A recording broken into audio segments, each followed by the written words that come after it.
فاسألوا أهل الذكر إن كنتم لا تعلمون۔ علماء و عوام میں حائل خلیج دور کرنے کی ایک منفرد کاوش۔ بسم اللہ الرحمن الرحیم۔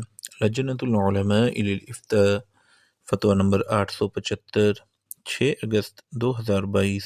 سوال: ایک شخص نے اپنے والد کے ساتھ اس شرط پر کام کیا کہ پیسے والد کے ہوں گے، کام بیٹا کرے گا اور نفع دونوں کی مابین نصف ہوگا۔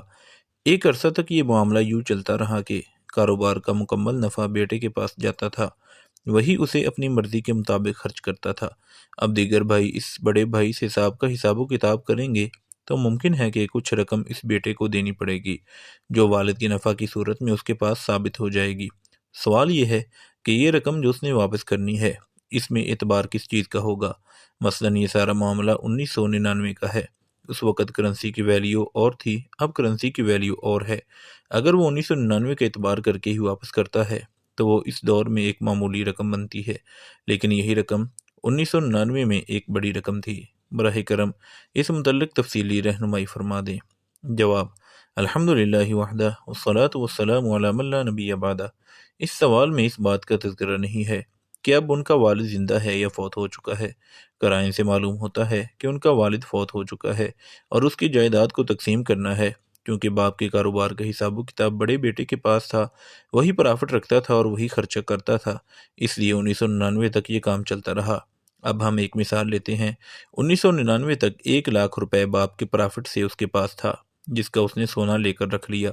اس وقت سونے کا ریٹ 50,000 تولہ تھا، تو اس نے 2 تولے سونا لے کر رکھ لیا۔ اور اگر اب اس کا حساب کرتے ہیں تو اب سونے کی قیمت 1,00,000 روپے تولہ ہے، تو اس حساب سے 2,00,000 کا 2 تولے سونا آتا ہے۔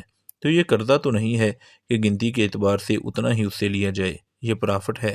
تو اس وقت بڑے بیٹے نے جو فائدہ کمایا ہے وہ 2 تولے سونے کا تھا، اور اب 2 تولے سونے کو ہی بنیاد بنا کر اس سے وصول کرنی ہے۔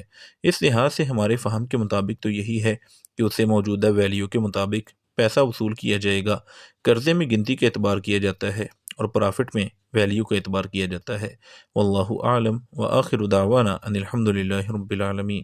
مفتیان کرام فضیلت الشیخ ابو محمد عبدالستار حماد حفظہ اللہ، فضیلت الشیخ عبدالحلیم بلال حفظہ اللہ، فضیلت الشیخ جوید اقبال سیالکوٹی حفظہ اللہ، فضیلت الدکتور عبدالرحمن یوسف مدنی حفظہ اللہ، فضیلت الشیخ سید مجتبیٰ سعیدی حفظہ اللہ، فضیلت الشیخ ابو عدنان محمد منیر قمر حفظہ اللہ، فضیلت الشیخ حافظ عبدالرؤوف سندو حفظہ اللہ، فضیلت الشیخ محمد ادریس اثری حفظہ اللہ۔